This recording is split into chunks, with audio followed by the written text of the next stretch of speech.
Trajano se destacou por ser compreensivo com todos os tipos de cultos pagãos do grande Império Romano da época. Em grande parte, Trajano era tolerante quanto às muitas religiões praticadas em seu império. Desde os primeiros anos da República Romana, todos os romanos eram obrigados a adotar a religião do Estado, o que significava que teriam que visitar ocasionalmente um templo público e fazer um sacrifício para um deus em particular, tais como Júpiter, o rei dos deuses, Baco, o deus do vinho e das celebrações, e Apolo, o deus do sol.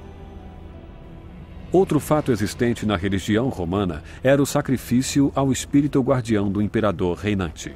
Os sacrifícios apareciam em forma de dinheiro, alimento ou matando um animal. Mas com o passar dos séculos, os cidadãos romanos também foram expostos a vários costumes e ideias religiosos que chegavam das províncias.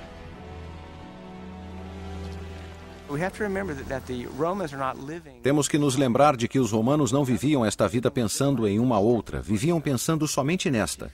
O papel dos deuses romanos era principalmente ajudar as pessoas em suas carreiras. Os romanos acreditavam que quem dá, recebe. Agradavam os deuses para que eles estivessem do seu lado, não para comprar a vida eterna, e sim para ter uma vida boa aqui na terra. Os mercadores e os escravos começaram a transportar outras religiões e cultos místicos através do império. E muitas dessas crenças estrangeiras atraíram a população romana em geral. O Império Romano forneceu os canais através dos quais tais religiões podiam mover-se muito mais facilmente do que em outras épocas. Por exemplo, a deusa egípcia Ísis, que estava no centro de outro desses chamados cultos misteriosos, teve seu culto expandido não somente para a Itália, para o centro do Império, mas muito além disso. Chegou até Londres, pois sabemos que existia um templo para Ísis em Londres no período romano.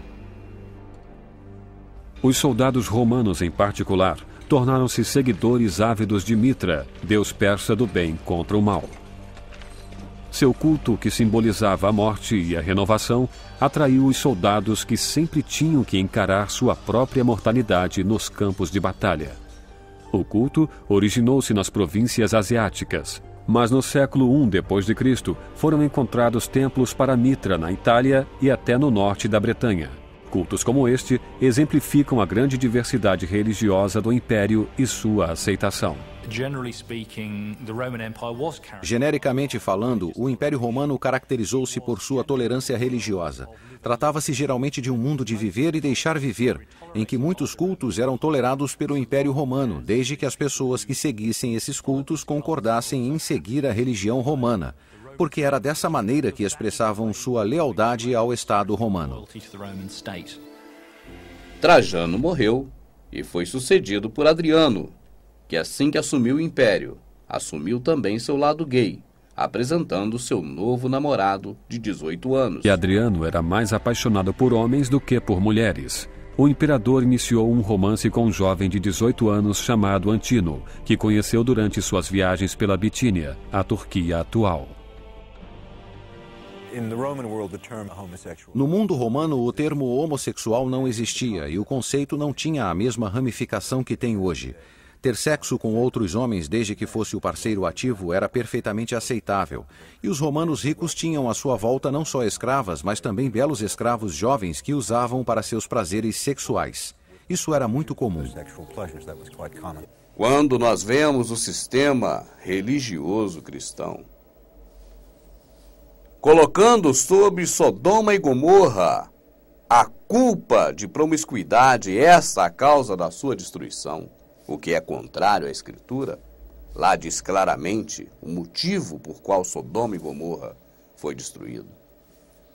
Mas quando vemos então o sistema religioso cristão criado por Roma, colocando a culpa de promiscuidade em Sodoma e Gomorra, agora percebemos com a mente limpa, conhecendo a história romana, de que eles estão, na verdade, tirando o foco deles neste aspecto para colocar em outras cidades.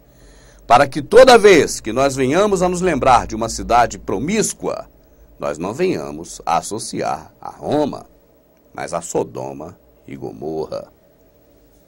Temos vídeos mostrando na Escritura as passagens que comprovam que não havia necessidade de matar Sodoma e Gomorra por motivo de promiscuidade.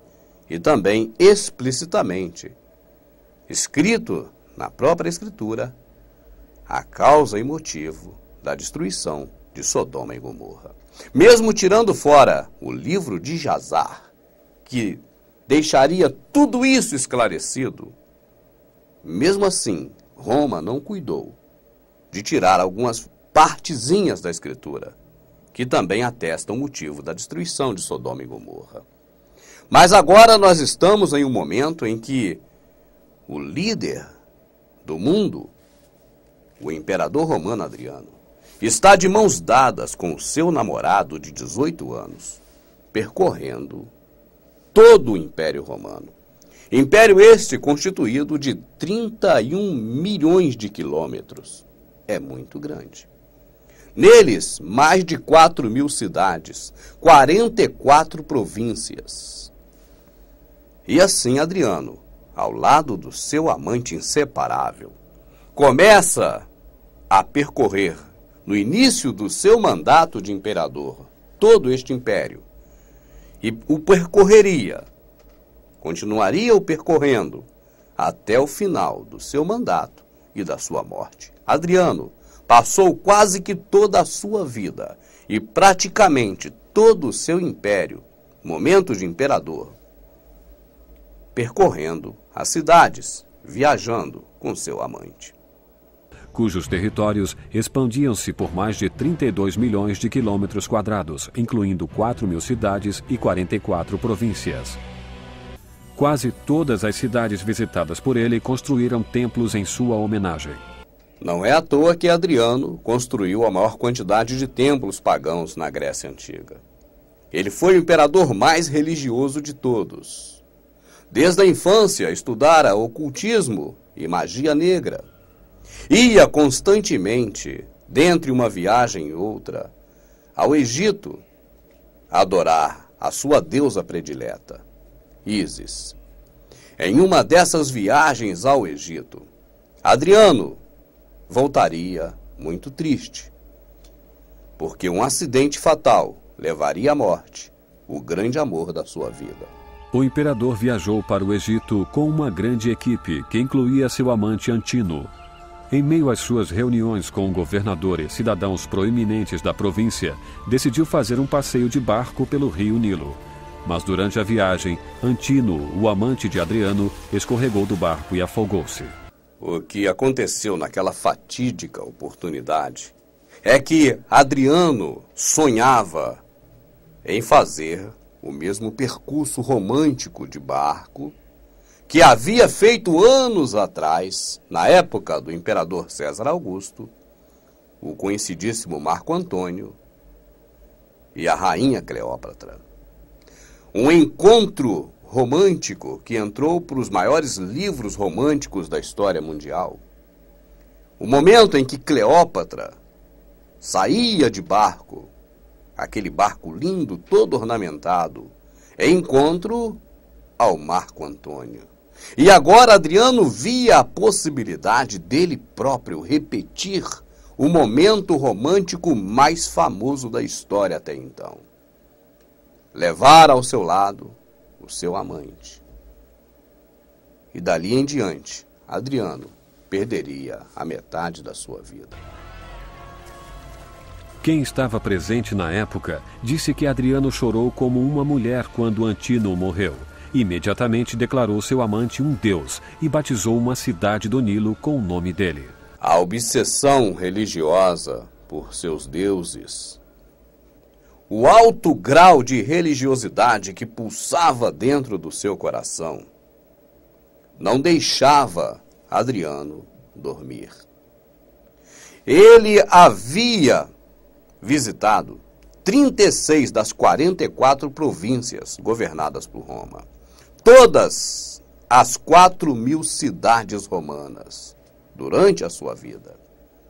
Nestas cidades, sem exceção, e nestas localidades de províncias, Adriano havia construído templos para todos os seus deuses e para si próprio ser adorado.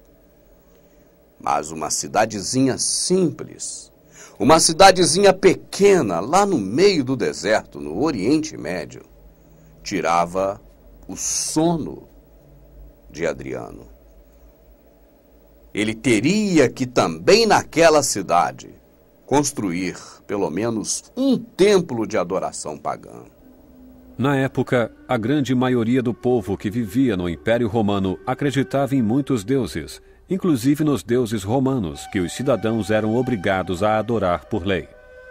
Mas isso não era possível com os judeus que acreditavam em um só Deus e cujas leis religiosas proibiam de adorar outros deuses.